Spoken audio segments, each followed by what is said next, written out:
Most of us think walking into a high-stakes meeting is all about having the perfect script.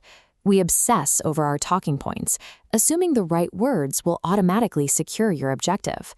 But the actual data on human communication tells a completely different story.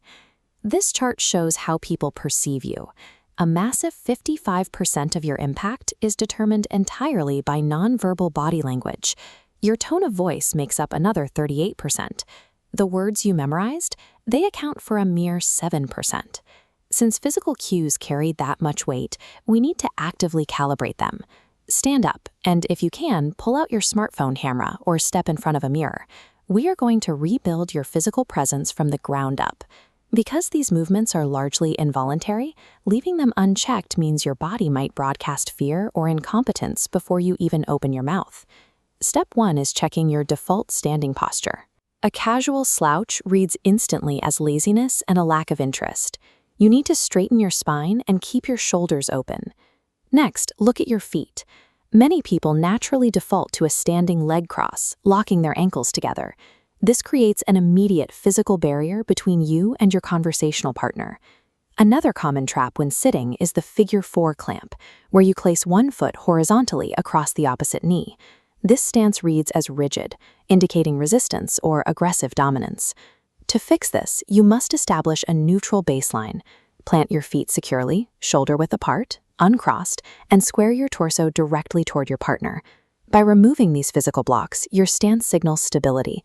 You show up as an active participant, entirely ready for the interaction. Moving up to the torso, the most common defensive habit is crossing your arms. While it feels comfortable, it instantly builds a psychological wall. You want to maintain a zero-arm barrier. That means uncrossing your arms and resisting the urge to clutch items like a notebook or a coffee cup tightly to your chest. When you use your hands to emphasize a point or direct attention to someone, the angle of your arm dictates exactly how that gesture is perceived. This diagram shows the difference. Sticking your arms straight out at a rigid 90-degree perpendicular angle feels abrupt and hostile. Instead, use a parallel gesture, keeping your arms softer and aligned with your torso. Keeping your hands free and your palms open naturally disarms the people around you. It proves you are receptive to their ideas and open to constructive feedback. In Western business culture, the handshake acts as the primary physical bridge. It is a critical test of your approachability and confidence. There are several ways this fails. The dominant handshake, where someone twists their palm down to lay over yours, is an attempt to force submission. Conversely, offering your hand palm up results in a submissive handshake, communicating low self-esteem right out of the gate. Then there is the bone breaker. Crushing the other person's hand signals an unprofessional overcompensation of confidence, rather than a position of strength. You also need to avoid the limp grip of the wet fish, as well as the double-hander, where you clasp their hand with both of yours, which breaches standard professional boundaries. The target is the equality handshake. Keep your hand perfectly straight, apply a firm grip, and ensure the webs of your thumbs squarely lock.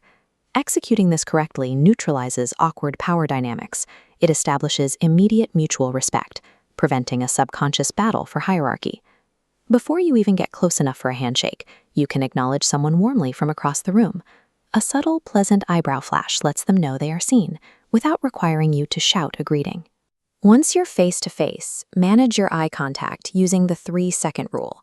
Hold their gaze for 3 seconds, then naturally blink or briefly look away, so you stay attentive without locking them in an aggressive stare.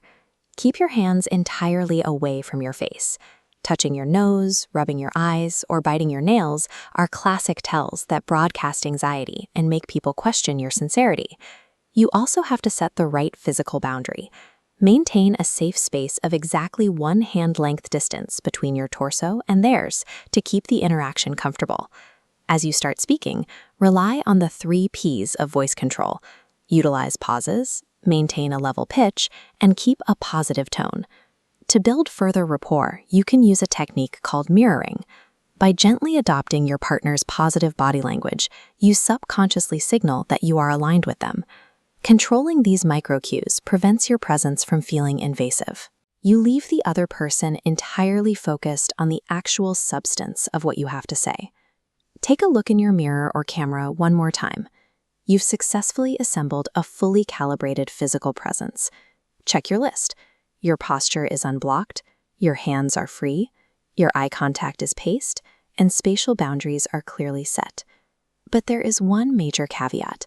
The steps we've just laid out are heavily biased towards standard Western business norms. Take that equality handshake. In Japan, you might offend your host, as a formal bow is the required baseline for a greeting. Success in these interactions rests on your situational awareness. You must read the room and adjust these steps to the local culture to lead the conversation effectively.